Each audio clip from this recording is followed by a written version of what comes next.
Buenas noches, profe. Espero que estés muy bien. Mis compañeros y yo te vamos a presentar el quiz de teclado. Yo voy a hablar sobre la parte del esquemático, mientras que mis compañeros van a mostrarte la parte del código. Entonces, eso es sobre un teclado matricial, que es un dispositivo, como vimos en clase, con varios pulsadores que, como su nombre lo indica, va a ser controlado por una matriz. En este caso, vamos a estar usando un teclado de 16 teclas, donde 10 de ellas son números y los otros 6 van a ser caracteres. Como es un teclado de 16 teclas, no vamos a usar 16 pines, sino que vamos a usar 8. De 4 de ellos van a ser las filas y 4 de ellos van a ser para las columnas. Entonces, ¿cómo vamos a ver esto? Bueno, este es el teclado. Entonces, cuando presiono una tecla, tanto una fila como una columna va a hacer un contacto eléctrico por debajo y eso es lo que posteriormente nos va a ayudar a identificar qué pulsador es el que se está presionando. Entonces, ¿cómo vamos a hacer esto? Vamos a crear, o bueno, ya creamos manualmente un módulo porque no existe. Entonces, creamos este módulo con todas las funciones y las características en PSOC para poder identificar cuál es la tecla que se va a presionar. Entonces, creamos este módulo, pues confirmamos el símbolo, los pines de entrada, clock, los de salida, interruptor y el componente interno de este símbolo, que no, estas son las funciones, que va a ser este esquemático. Entonces, este circuito es el que nos va a permitir identificar cuál columna y cuál fila es la que se está presionando. Entonces, ¿qué tenemos acá? Tenemos el pin de entrada o clock, tenemos el pin de salida, que es el interruptor, tenemos un módulo de pines para las filas, un módulo de pines para las columnas, tenemos un debouncer para evitar el rebote en las filas al presionar el botón. En las columnas no va a ser necesario porque cuando paso de una columna a otra, pues todavía va a estar el dedo presionado, entonces no va a haber un rebote. Tenemos dos LUTs o tablas de verdad para decodificar las filas y asimismo para la columna, para las columnas. Con esto vamos a saber cuál fila se presionó o cuál va a estar en cero. Y por último vamos a tener este status register, que es donde vamos a almacenar los resultados. Aquí es donde se van a leer las señales digitales desde el código. Este status register básicamente lo que hace es que pues eso va a hacer que la CPU pueda leer los valores desde un hardware, porque esto lo estamos entregando en hardware. Entonces, bueno, ahora, tanto las filas como las columnas les asignamos 4 pines y conectadas a un pull-up, como vimos en clase. La única diferencia es que las filas van a estar, pues van a estar activas en uno, mientras que las columnas van a estar activas en cero. Las LUT o las tablas de verdad de las filas me va a ayudar a identificar cuál fila está en cero. Entonces vamos a ver que acá tenemos unas salidas binarias que van a estar pues dadas por esto. Entonces van a estar en, ¿cómo así que en formato binario? O sea, que cuando la fila 1 esté presionada, aquí vamos a buscar, como solamente una fila puede estar en cero, entonces vamos a buscar acá cuál es la fila que está en cero. Por ejemplo, esta fila 4, entonces la fila 4, ¿cuál va a ser la salida de la fila 4? Va a ser 1, 1. Ahora, ¿cuál va a ser, por ejemplo, la fila 3? Va a entregar un 1, 0. ¿Cuál va a ser la salida de la fila 2? Un 0, 1. Y la de la fila 1 va a ser 0, 0. Entonces, listo. Ahora, cuando una tecla se presiona, como ya habíamos mencionado, solamente puede haber un 0 a la vez. Entonces, por eso solamente buscamos donde había un 0 en las filas. Y por otro lado, vamos a tener una tercera salida acá, que va a ser un interruptor. Ahora, de forma análoga, se hace lo mismo para las columnas, donde tenemos una LUT y están las columnas y las salidas binarias. Exactamente lo mismo. Ahora, luego, las salidas de las LUTs van a ser almacenadas por este bloque de status register eh, que van a ser posteriormente leídas por la CPU. Y bueno, esa es la parte entonces del esquemático y ya mis compañeros siguen con la parte del código. Muchas gracias. Hola, profe. Vamos a seguir entonces con la parte del código. Ya anteriormente habíamos visto el esquemático, ahora vamos a ver cómo funciona la parte de código. Entonces, aquí tenemos varios bloques. Podemos ver que tenemos varios archivos. Por ejemplo, tenemos el archivo .h o teclado.h, ese que es donde están declaradas las funciones. Y luego vamos a tener, por ejemplo, el archivo .c, no, el C, ese teclado.c, que es donde va a estar declarada nuestra función de asignar tecla extern.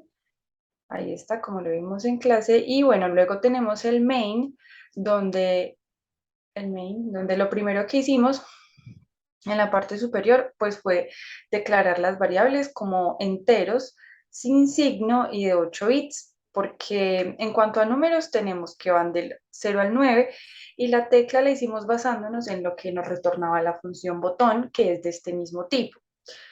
Bueno, ahora sigues tú, Juan.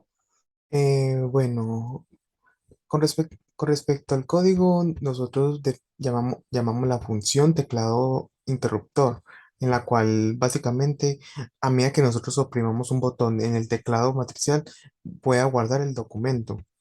También llamamos también la función de menú LCD para poder utilizar los comandos que se presentan en la pantalla del LCD.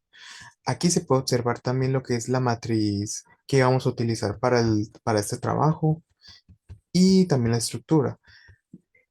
Básicamente, con respecto a esta función, las funciones que utilizamos fueron estas, en las cuales definimos la función menú LCD, en la cual recibe un número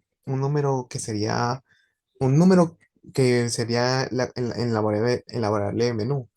Ahora bien, aquí están los casos posibles en la cual se pueden observar todos los casos que se presentan y lo que se va a observar en la pantalla. Y aquí se puede observar como tal, en el caso uno las opciones que serían sumar, restar, multiplicar y dividir. En el caso 2 estaría ya la parte de la suma para el primer dígito. Luego, de aquí hasta el caso 4 que sería obviamente lo de la suma. Luego lo del caso 5 hasta el caso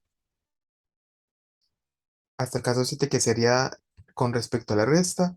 Ya luego seguiría el caso 8 para la multiplicación, hasta el caso número 10 y el caso 11 hasta el caso 13 serían para la parte de división. A continuación, nuestro compañero Daniel va a hablar sobre la función principal.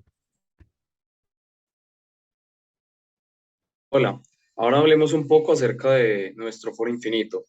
Entonces, acá tenemos este condicional if banderas.bandKBI que estaba declarado como atributo de esta estructura.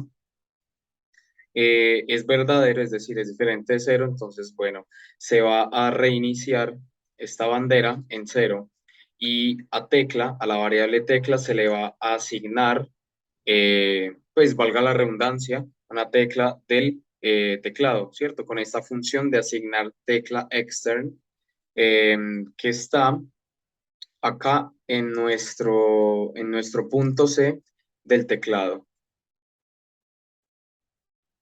Y acá está nuestra función teclado asignar tecla extern. Entonces, acá se llama a esa función, ¿sí? Entonces, ya cuando tengamos nuestra tecla en asterisco y además de eso el menú sea cero, ¿sí? Es decir, que no se haya seleccionado todavía absolutamente nada, entonces menú pues va a valer uno y pues se le va a asignar a nuestra función menú LCD. ¿Sí? Eso quiere decir que ya entra pues a un menú. Luego, entonces tenemos estas estructuras, el safe, ¿sí? Donde tenemos que si la tecla asignada es A, B, C o D, y además de eso, el menú es uno, es decir, que ya está entrando en el modo del menú. Entonces, bueno, acá en este caso, cuando la letra asignada sea la A, entonces menú va a valer 2, con B menú va a valer 5, con C va a valer 8 y con D va a valer 11. Bueno, eh, además de eso, si tenemos que tecla es menor que 10 y además de eso también tecla es mayor que cero, es decir, se selecciona un número que esté obviamente entre 0 y 9. Entonces, va a entrar pues acá a esta estructura. Luego, entonces vamos a tener un if donde, según sea, si tenemos que menú es 2 o menú es 5 u 8 u 11, ¿sí?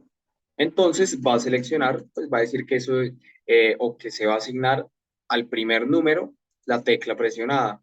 ¿Listo? Luego de eso, a este valor de menú se le va a sumar 1 y pues va a mirar acá, si menú vale 3 o vale 6 o vale 9 o 12, quiere decir que se está ingresando el segundo número, por lo cual se le va a asignar al segundo número, perdón, la tecla que se esté presionando. Menú va a valer, pues se le va a adicionar 1, se le va a agregar o se le va a pasar a esta función de menú LCD, se va a esperar 300 milisegundos, es decir, 3 segundos, y luego de eso, menú va a volver a ser 0 para que nos muestre pues básicamente nuestra pantalla principal.